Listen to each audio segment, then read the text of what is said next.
The days are longer, the calendar is filling up, and I want to feel as good as this beautiful summer weather. That's why I've been loving Groons. It's one daily pack of gummies that covers my greens, vitamins, and minerals, and even has 6 grams of prebiotic fiber. So I don't need to juggle a complicated wellness routine on top of everything else. They taste amazing.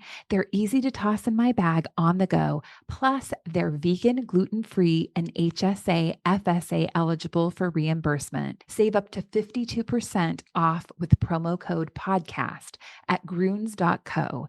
That's code podcast at gruns.co. Hi, everybody. This is Dawn Mitchell, and welcome to Dawn of Sports. This week, a great guest, Jim Souhan, has a friend that has friends, and you're going to meet him. Howard Megdal is a powerhouse. He's created not only the 9 newsletter, but the nexthoops.com, all about women's basketball. It's a newsroom for you. So, any of you ravenous, you want to listen in because Howard has picked up the torch and has carried it through for women's sports, and I am here for it. I hope you are too.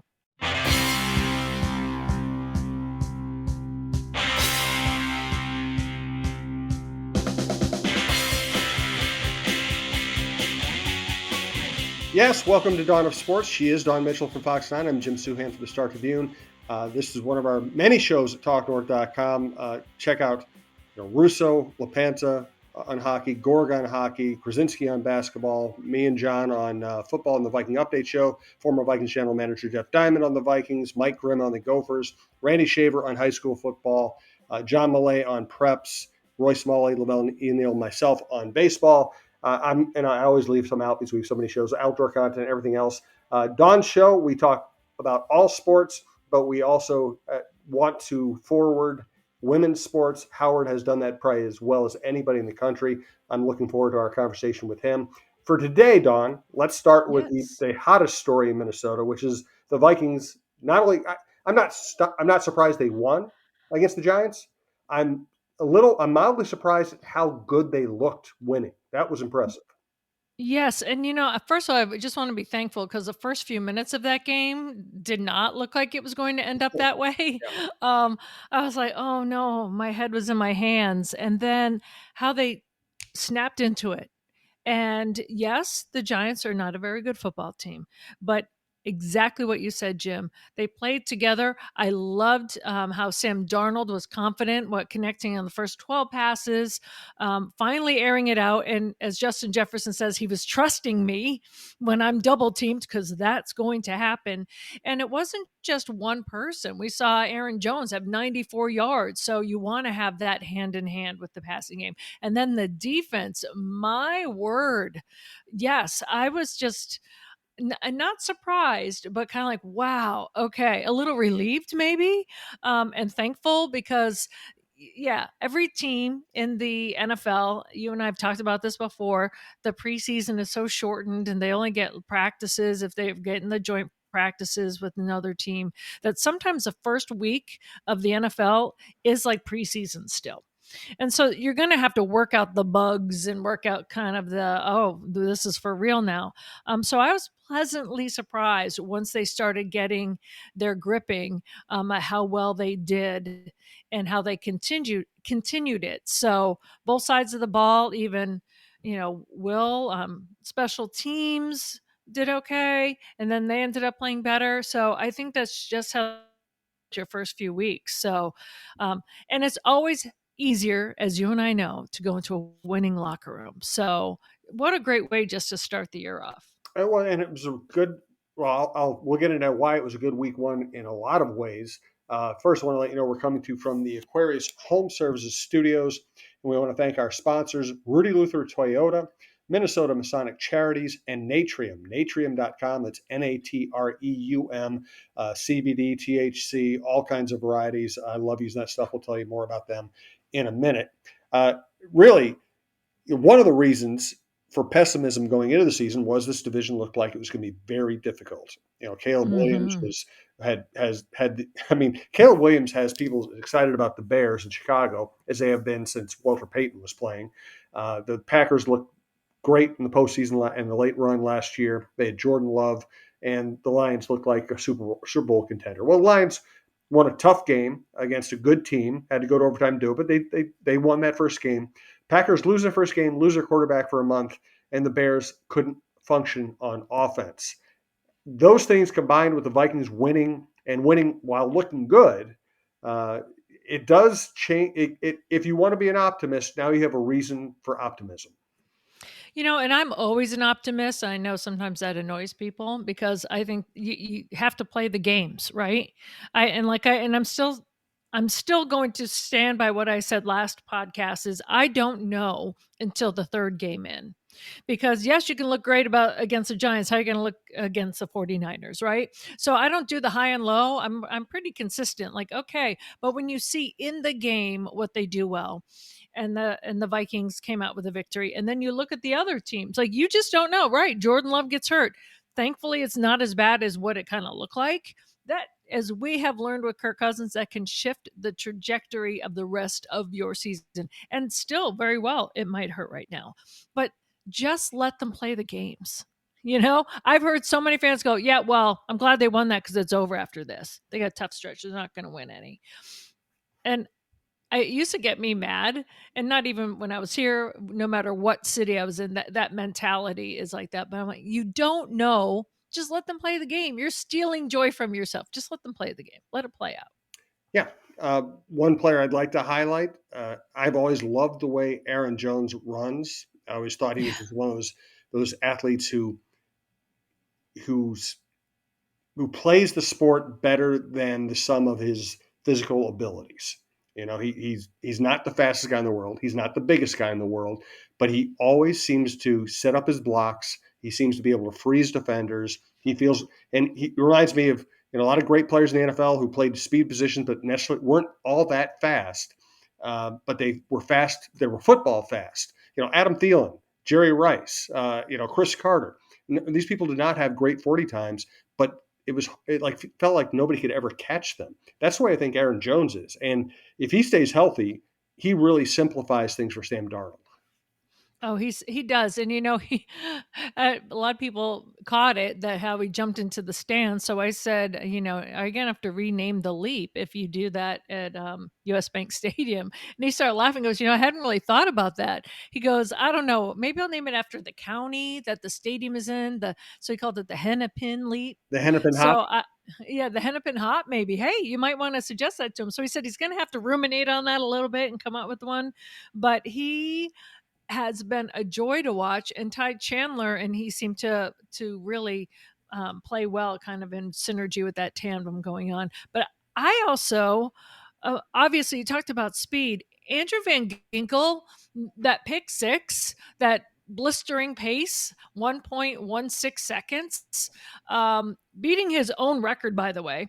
When he was in Miami, he had 1.26 seconds. It's such a random stat, but how quickly you can either put the nail in the coffin in a game or change the complexion of the game. And he's just so humble about it. He's just so humble. So he was fun to watch. And maybe another guy that's so humble because you can never find him in the locker room, but he consistently plays well. Pat Jones II, right? With those 2 sacks. So these guys that kind of like to go maybe in the locker room under the radar, like, are showing powerhouse on the field. I enjoy that kind of play. Yeah, no doubt. We'll do something quick on the Twins. We'll touch on the Lynx. We'll let Howard get more into the conversation with the Lynx. I don't want to do too much in-depth stuff on the Twins because by the time people hear this, that another game might have been played, another injury might have occurred. So let's just go big picture here. Rocco Baldelli rips the team. So a Saturday, Baldelli takes Ober out earlier than people would like to see. Durand gives it up. Terrible loss, maybe the worst loss of the season. Sunday, they have a bad loss where they look lethargic. Baldelli rips them after the game. Unlike a lot of fans, I think very highly of Baldelli. He's a very, very intelligent guy. He's a very good human being, treats people well. I think he knows what he's doing, even if he doesn't do things exactly the way you would want him to do them. But I will say this, when you can only play that card so many times. You can only play it so many times in a year. You can only play it so many times during your career as a manager. It'll be very interesting to see how the team responds to him over the rest of this regular season. because things tend to go one way or another when people are challenged in that way. Either it wakes them up and they go, he's right, let's get our butts in gear, or they can become resentful and you lose the clubhouse. I think this group will take it the right way, but it is something to watch the rest of the year. Well, I'm glad you didn't say it's us jinxing the Twins, because the last time we talked, we are like, yeah, look, remember you were saying you're covering the Lynx going in the postseason. Twins, looks like they're going in the postseason. I think the clubhouse knows Rocco well, and it takes a lot to see that side of Rocco Baldelli. It takes a lot. All of us that have known him for a while, he just doesn't rip people. He's always more philosophical about how things have gone, and kind of, yeah, that wasn't the best, but I can see where this and this happened. The fact that he did that, my gut says they're going to respond. Is it going to be enough? Because they've got some other teams that they really have to, go through in order to stay in playoff contention. But I think he picks his spots. And when other time are you going to get it together than now? Because they were sinking like a lead balloon, as my mom used to say. So, you got to do something.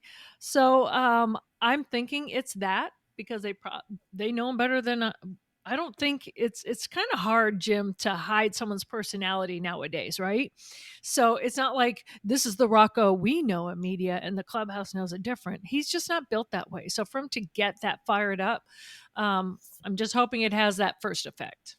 Yeah, I hope so too. Hey, we want to thank our sponsors, starting with Rudy Luther Toyota, not only a big supporter of this podcast and this network, but also just a great supporter of women's sports. Ready for a women-forward car dealership? Rudy Luther Toyota empowers their many women on staff in sales, management, and service. Whether you are looking for a new Toyota or pre-owned vehicle, Rudy Luther Toyota has something for everyone. Every vehicle comes with a Luther Advantage. 10 cents off fuel and car wash discounts at holiday stations, Luther Advantage warranty, and 5-day return policy on pre-owned vehicles. Located just 5 minutes west of downtown Minneapolis, off 394 and General Mills Boulevard. And they're also hiring. Want to join the team but don't know where to start? Visit rudyluthertoyota.com today. Would also like to thank another great Minnesota company, Minnesota Masonic Charities. When people think of the Freemasons, they often think of secret handshakes and unusual hats, and of course, the pancake breakfast. Minnesota Masonic Charities would prefer that you think about the work that they do right here in our community. Places like the Masonic Cancer Center at the University of Minnesota, or the Masonic Children's Hospital and the Masonic Home in Bloomington. They are just a few examples of the important work that the Freemasons support here in Minnesota. As part of the largest fraternal organization in the world, Masons have consistently answered the call when it comes to charitable needs.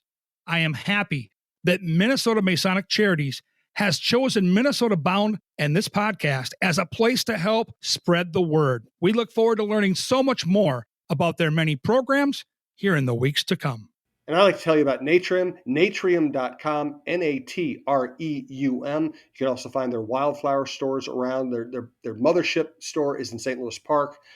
They have locations everywhere. There is one near you. There's a wildflower right by me.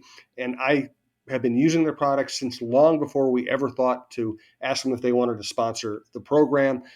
They have everything. They have dips, oils, balms, gummies, drinks. I like the drinks. They even have cream soda flavored drink, which is one of my favorite flavors. I like the balms. I like the oils. My wife likes the gummies. I like the gummies too.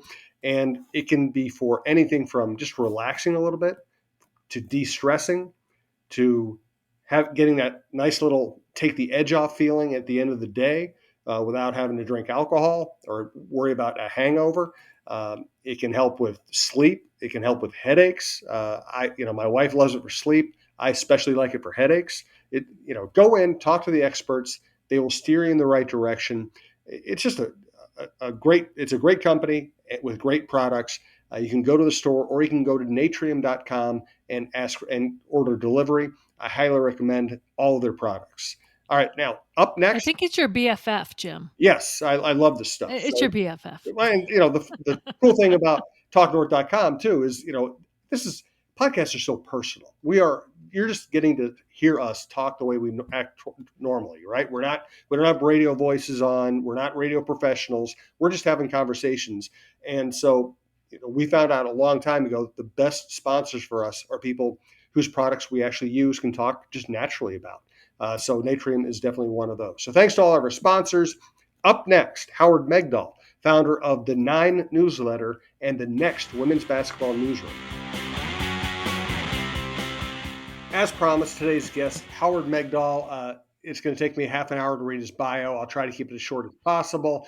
But to sum it up, kind of a champion of women's sports, an entrepreneur. He's a baseball writer. He writes for Forbes.com. But the reason we have him on today is because he's done such great work and such innovative work in the realm of women's sports coverage. He's the editor of the 9 newsletter, and he's founder of the Next Women's Basketball Newsroom. And let's be honest, I think everybody now has realized that women's sports are a big thing, that they are profitable, that they're worthwhile. But I think Howard was on the front edge of this push, and that's one of the many reasons we want to have him on today. So Howard, welcome, and thanks for your time. Always a pleasure to chat with you, Jim. You've been at the front edge of it as well. Well, you've done more, and I would not try to put myself in your category. But let's start with this. Let's just start with some fun current events. Cheryl Reeve coming off 2 losing seasons, not adding a lot of talent in the draft the last few years, suddenly has the Minnesota Lynx second in the WNBA. I'm rather stunned by this. What have you made of it?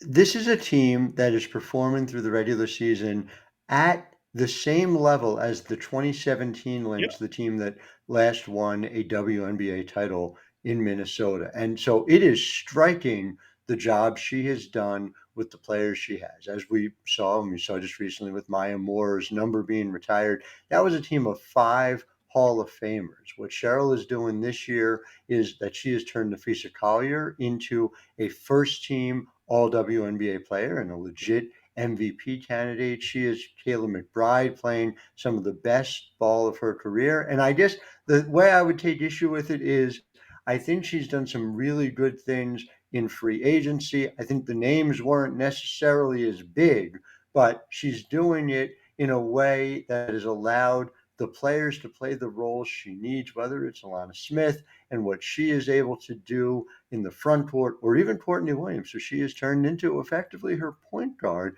which is something that was not on a lot of bingo cards across the league. So just an incredible coaching job by her staff. And again, you go beyond just the wins and losses. Her defensive rating, offensive rating, right on par with 2017. This is a legit, excellent team. There's no mirage to it. That's exactly right. And you hit on Courtney Williams. Lindsay Whalen and Reeve had such an incredible relationship. I mean, they would stand by the sideline before every game and just have one last talk through. And Whalen appreciated that Reeve pushed her to get in better shape, to try to elevate her game. Reeve helped make her an Olympian. She was not on the radar of the U.S. women's national team until Reeve basically pushed her, and Whalen realized exactly what she had to do to achieve that. And then Whalen leaves, and Cheryl hasn't had bad point guards between Whalen and Courtney Williams, but she hasn't had that point guard you can tell she's exactly on the same page with in every aspect, that she has that telepathic relationship with. And Courtney Williams has been that player.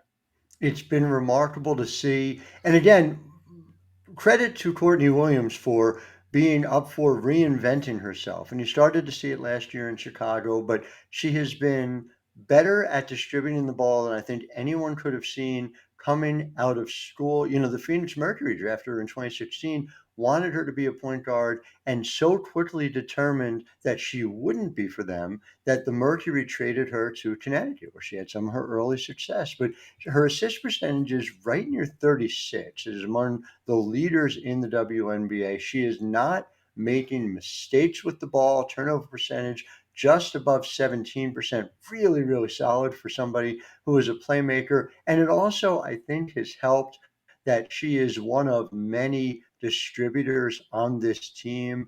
Smith, Collier, they're terrific passing bigs. Maisha Hines-Allen was such a perfect fit for this team, doing a lot of things, quite frankly, that Jessica Shepard had done over the past couple of years for the Lynx as well. But it is a team that shares the ball incredibly well. There's a reason why they get so many good shots. It extends well beyond just trying to take advantage of matchups.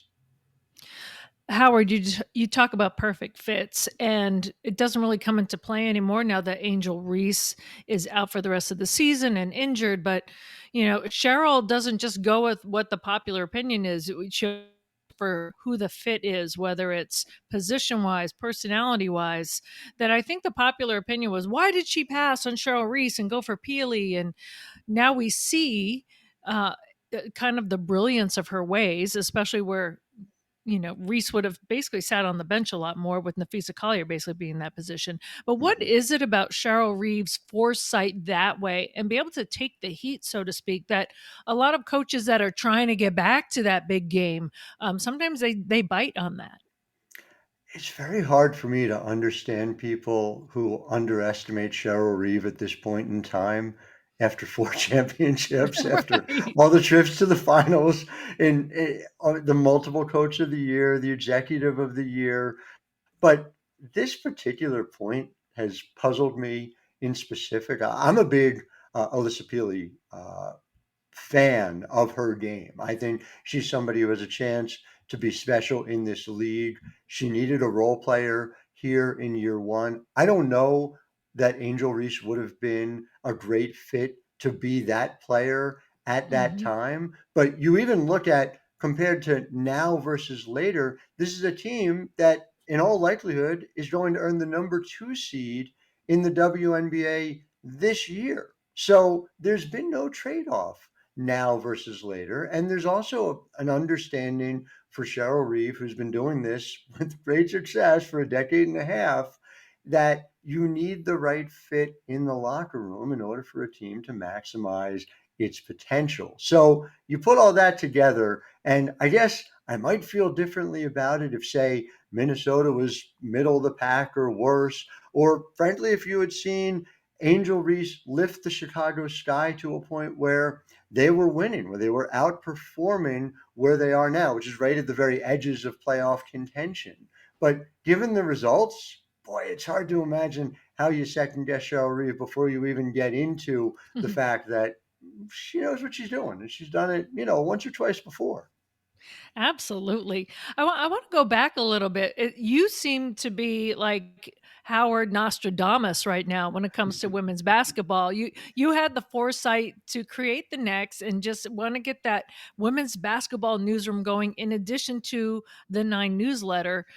How did you make that? How did you just decide that, you know what? This is the area that I want to go in. Was it just your passion? Did you see that maybe there was there's a future for it? Obviously, there is. Well, and shameless plug, I want you all to check out thenexthoops.com because it is not just me. I have this incredible team working with me, and collectively, we have a vision and understanding that women's basketball needs to be covered in depth, fully, with a fierce urgency. We have a beat reporter for every single WNBA team. We're not trying to stretch a couple of people across an entire league and all of women's college basketball as well. In order to do it right, it's creating the same infrastructure that I've seen in my 20 years in sports writing. It is accepted, it is understood, it is a given for the men. This is how we make sure that we build it for women's basketball as well, while at the same time making sure that as I extend the ladder down, that the people who are entering this business don't all look like me, and we address the real critical issue of diversity in women's sports coverage at the same time as we do it. So to me, these are two things that are passions that drive me, that get me out of bed every morning and allow us to create this type of coverage. I think it's fundamentally important. I think it is a lot of fun to tell these stories. It never feels like work, even though there's so much to get to. It feels like an opportunity to do it right finally. Well, you had the foresight because it's almost like Cheryl Reeve. Like, I'm not going to go the popular opinion or what's easy. I want to go for something that I believe in. Was that a scary decision to make, or was it just a natural progression for you?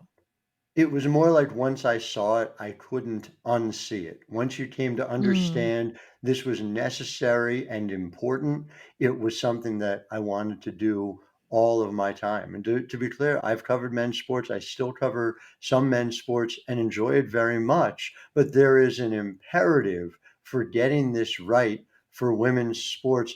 There, to me, it's always been this is where the story is. There is a moral imperative, and I have always believed that, frankly, this is where the audience would follow. And the fact that we're going to be nearing 3 million readers at the Next Mm. in August alone says everything about the fact that the audience is there and it just keeps growing. Well, first of all, congratulations on that because Thank you. that's a huge feather in your cap as well. And sometimes, and I know talking with Cheryl myself, she says this isn't, just kind of the next big thing. This is a movement. It's not just a moment. Mhm. And the numbers are showing it for yours with the next. When did you have the confidence that if you build it, they will come? I will be honest with you, I have always had that confidence. To me, what has held back women's sports has never been outcomes and seeing that they're limited, but it's based on the inputs. And that if you simply go and treat the stories in the same way that men's sports gets treated, gets covered, that the audience will follow. That if you have an ability for fans to be able to connect to it on an everyday, consistent basis. There's never one story that's going to turn the tide for women's sports coverage. It's the fact that since June of 2020, when the Next began, we have now had more than 5,000 reported pieces across the world covering Mm. women's basketball. It's what has worked in every place I have done this work across the industry. You show up, you bring your best efforts every single day, and you do the work. And that's what it takes. And that's what allows you to build an audience. What are your insights when it comes to I've covered obviously men's and women's sports, but I'm a female. So my perspective was growing up playing sports that we were not covered, obviously, as Mhm. much as the men. We're always secondary. And I don't think we as women athletes thought we were secondary. It was just kind of a known thing. Like, okay, the guys varsity team will get that or the college team will get that and I'll go and support the guys. A lot of the male athletes would come and support the women, but to have the general public come and be like so voracious about it.